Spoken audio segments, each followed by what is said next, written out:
Hi guys, this is Joy. If you're someone that is being motivated dahil sa mga nakikita mo online and you wanna give it a try, pero you feel so overwhelmed sa dami ng mga job posts at hindi mo alam kung ano yung gagawin or ano ba yung trabaho na pwede sa'yo, well, let me share with you yung mga beginner-friendly jobs or entry-level jobs na pwede mong simulan. First is data entry. Usually dito nagsisimula yung mga gustong mag-work online because all you have to do is kung may mga information si client, you just have to put it sa spreadsheet, make sure na organize yung information, or kung meron naman siyang system or database na ginagamit, you just have to upload it there.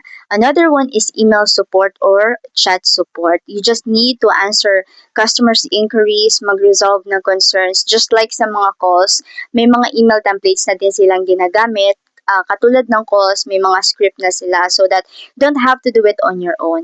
Another one is freelance writer or blogger. Dito naman, magsusulat ka ng mga articles, blog post, or captions sa website kasi nag-hire talaga sila ng mga magsusulat sa kanilang website. Another one is online research. Pwede mag-overlap yung information dito sa data entry kasi kung may mga information na kailangan mong ilagay sa spreadsheet, then you have to put it there. But yung pinaka main goal dito is to research and information gathering. Yan lang.